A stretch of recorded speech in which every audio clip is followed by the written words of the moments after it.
جب معراج کا واقعہ ہوا تو یہ بہت عجیب و غریب واقعہ تھا۔ تو آقا کریم نے جب اعلان کیا کہ بتایا کہ اللہ نے یوں مجھے خلوتوں میں بلایا، تو قریش نے سمجھا کہ اس سے بڑھ کر اور موقع کیا ملے گا پراپیگنڈے کا۔ تو کہا ابو بکر کوئی نئی بات سنی ہے؟ کہا تم سنا دو۔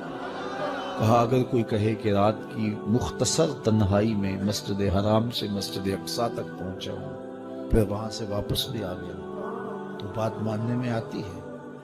آپ نے برجستہ کہا بالکل ماننے میں نہیں آتی۔ اتنے مختصر وقت میں مسجد اقصیٰ جائے اور پھر پلٹ کے بھی آ جائے، کم از کم 2 ماہ چاہیے۔ 1 مہینہ جاتے ہوئے لگتا ہے، 1 مہینہ آتے ہوئے لگتا ہے۔ کوئی چھو کے بھی آئے تو 2 ماہ چاہیے۔ تو سمجھا کہ لوہا خوب گرم ہو گیا، اب چوٹ ٹکانے پہ بیٹھے گے۔ کہا ماننے میں نہیں نہ آتی؟ کہا بالکل نہیں ماننے میں آتی۔ تو کہا پھر تیرا یار ہی تو کہتے۔ تو حضرت ابو بکر صدیق نے فرمایا وہ واقعی کہتے ہیں؟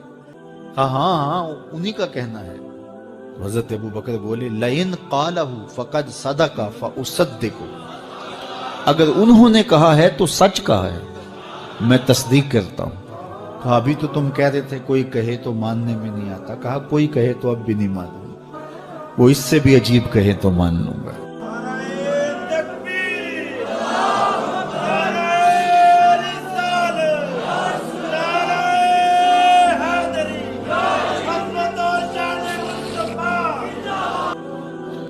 اللہ اکبر۔ فَبِذَلِكَ سُمِّيَ صدیق، علماء نے لکھا یہ وہ وجہ تھی جس کی وجہ سے آپ کو صدیق پکارا جاتا، معراج کی تصدیق کی اور صدیق کہلایا۔ جب حالات بہت کٹھن ہو گئے مکہ المکرمہ کے، تو حضرت ابو بکر رضی اللہ تعالی عنہ کو حضور نے کہا کہ اے ابو بکر تیار رہنا، امر الہی کے آتے ہی ہم اس شہر کو چھوڑ دیں گے۔ اور پھر وہ وقت آیا کہ جب کفار نے حضور کے گھر کا محاصرہ کر لیا، آقا کریم علیہ السلام کو معاذ اللہ شہید کرنے کے ارادے سے ارد گرد جمع ہو گئے۔ آقا کریم علیہ السلام نے ہاتھ میں خاک پکڑی اور سورہ یاسین پڑھتے ہوئے ان کی آنکھوں میں جھونکتے ہوئے حضور گزر گئے، اور انہیں پتہ بھی نہ چلا، اور وہ مکان کا محاصرہ کیے ساری رات کھڑے رہے۔ صبح بستر سے حضرت علی المرتضیٰ اٹھے، اللہ اکبر۔ تو آقا کریم علیہ السلام نکل گئے اور حضرت ابو بکر صدیق کے گھر تشریف لائے۔ اب دروازے کو دستک دینے لگے تو آواز آئی حضور میں حاضر ہوں۔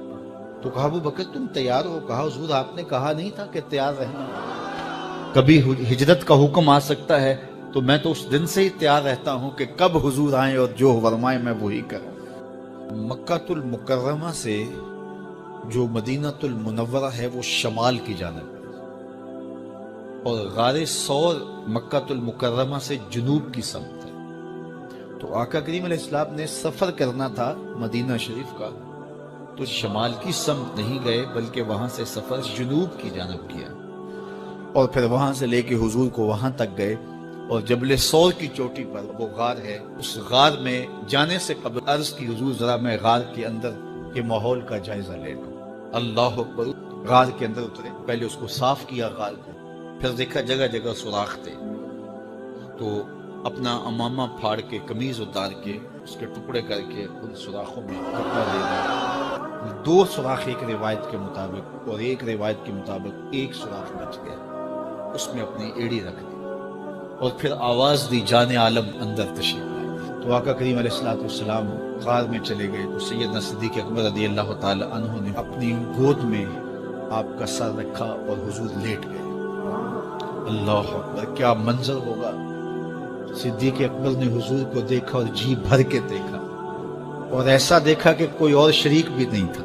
یہ واقعہ حضرت سیدنا عمر سے روایت، اور حضرت عمر رضی اللہ تعالی عنہ یہ بات بیان کرتے ہوئے رو پڑے، اور آپ کہا کرتے تھے کہ ابو بکر یہ غار والی نیکی مجھے دے دے اور میری ساری زندگی کی نیکیاں دے۔ اللہ اکبر۔ تو حضور علیہ السلام حضرت ابو بکر صدیق کی آغوش میں ہیں۔ اب ہوا کیا کہ سانپ نے جب ہر راستہ مسدود پایا تو خیر وہ اس راستے پہ پہنچا جہاں انسانی گوشت نظر آیا، تو سانپ نے پھر ڈنگ لگایا۔ سانپ کا ڈنگ اچانک، تو نیچے سے سانپ اور وہ ڈنگ لگا رہا ہے، لیکن لفظ سنیے، یہ حضرت عمر کی روایت ہے کہ حضرت سیدنا صدیق اکبر نے اپنی ٹانگ کو جنبش نہیں آنے دی، ساری توجہ ادھر رہی، بے اختیار آنکھوں سے آنسو ڈھلک پڑے، درد کی شدت اتنی، اور آنسو گرے تو حضور کے رخسار میں۔ آقا کریم بیدار ہو گئے۔ بیدار ہوتے ہی میرے حضور نے کہا مالا کا یا ابا بکر، ابو بکر کیا ہوا؟ ابو بکر تیری محبت پہ قربان، کائنات میں آپ نے ایسا عاشق نہیں دیکھا ہوگا، سانپ ڈنگ پہ ڈنگ لگا رہا ہے اور ٹانگ شل ہو گئی ہے، زہر سرایت کر گیا ہے۔ حضرت ابو بکر نے جواب دیا لدغت فداک امی و ابی یا رسول اللہ، حضور میری ماں بھی آپ کے قدموں پہ قربان، میرا باپ بھی آپ کی راہوں پہ نچھاور، مجھے سانپ نے ڈس لیا ہے۔ اللہ اکبر۔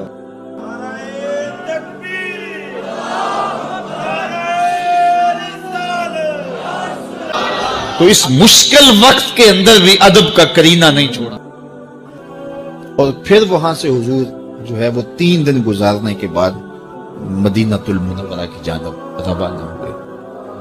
انہوں نے 100 سرخ اونٹ حضور کی گرفتاری کے لیے انعام رکھا ہوا تھا، تو مختلف قبائل کے لوگ حضور کو ڈھونڈنے کے لیے نکلے تھے کہ بہت بڑا انعام ہے، 100 سرخ اونٹ ملیں گے۔ ایسے لوگ بھی تلاش کر رہے تھے جو حضور کو جانتے نہیں تھے۔ تو راستے کے اندر حضرت ابوبکر صدیق سے کوئی شخص ملا اور اسے شک پڑا کہ جن کو میں ڈھونڈ رہا ہوں کہ وہ کہیں یہی نہ ہو۔ تو اس نے ابوبکر صدیق سے پوچھا آپ کا نام؟ تو انہوں نے کہا میرا نام عبداللہ ہے، ابو بکر ہوں۔ تو اس نے پھر حضور کا پوچھا، اب حضور کو وہ ڈھونڈ رہے ہیں، آج امتحان آیا نا، صدیق اکبر کی صداقت کا امتحان آ گیا اور عشق کا امتحان۔ اگر کہیں یہ حضور ہیں تو عشق گوارا نہیں کرتا کہ یہ گرفتاری عمل میں آئے، اور اگر کہیں کہ یہ حضور نہیں ہیں تو ابو بکر صدیق کیسے رہیں گے؟ اس وقت تو پہاڑی راستے ہوتے تھے، یا تو لوگ قافلوں کے ساتھ چلتے تھے، اور اگر کسی کو ہنگامی طور پہ اکیلے جانا پڑتا تو وہ گائیڈ ساتھ لیتا جو راستے بتاتا، اس کو عربی میں ہادی کہتے ہیں، ہادی، رہنما، گائیڈ جو راستہ بتاتا۔ تو حضرت ابوبکر صدیق سے اس نے پوچھا یہ کون ہے آپ کے ساتھ؟ تو حضرت ابوبکر صدیق بولے ھذا ہادی یہدینی الی صراط المستقیم، یہ میرا ہادی ہے جو مجھے سیدھی راہ پہ چلا رہا ہے۔ تو وہ سمجھا یہ وہ والا ہادی ہے۔ جنوبی سمت سے اٹھا ایک نوری غبار آخر، سواد شہر میں داخل ہوا ناکا سوار آخر، زباں پر اشرق البدر علینا کی صدائیں تھی، کہیں معصوم ننھی بچیاں تھیں دف بجاتی تھی، رسول پاک کی جانب اشارے کر کے گاتی تھی، اور کہتی کیا تھی؟ ہم ہیں بچیاں نجار کے عالی گھرانے کی، خوشی ہے آمنہ کے لال کے تشریف لانے، خوشی ہے آمنہ کے لال کے۔ عجیب رنگ بکھرے ہوئے تھے۔ حضور نے جب بچیوں کو دیکھا تو فرمایا تم مجھ سے محبت کرتی ہو؟ انہوں نے کہا ہم دل و جان سے آپ سے پیار کرتے ہیں۔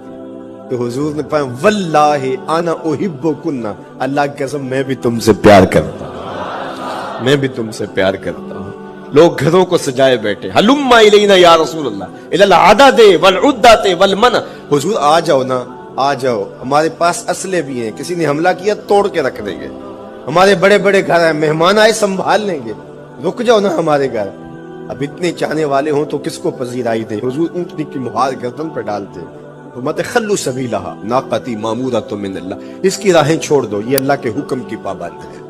اللہ اکبر۔ جب بنو نجار کے محلے سے حضور گزرے تو انہوں نے آگے بڑھ کے حضور کو دعوت دی، اور لفظ کیا کہے؟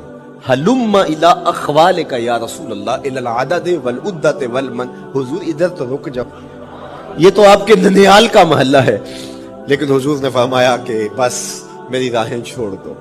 پھر اونٹنی جا کے کہاں بیٹھی؟ سہل اور سہیل 2 یتیم بچے تھے، اور ان کی خالی جگہ پڑی تھی، جا کے اونٹنی وہاں بیٹھ گئی، اٹھایا گیا، پھر بیٹھ گئی۔ قریب ترین مکان حضرت ابو ایوب انصاری کا تھا، دوڑے آئے، سامان اتارنے لگے، کہا حضور اونٹنی کو اب نہ اٹھاؤ، اب تو میرے بخت جاگ پڑے۔ تو کہا امروز شاہ شاہ مہمان شدست تمہارا، آج شاہوں کا شاہ میرے گھر کا مہمان ہے۔ پھر آگے کیا کہتے ہیں؟ جبریل با ملائک درباں شدست تمہارا، لوگوں جبریل کو دیکھو، آج میرے گھر کا پہرا دے رہا ہے، کیونکہ میرے گھر میں حضور ٹھہرے ہوئے۔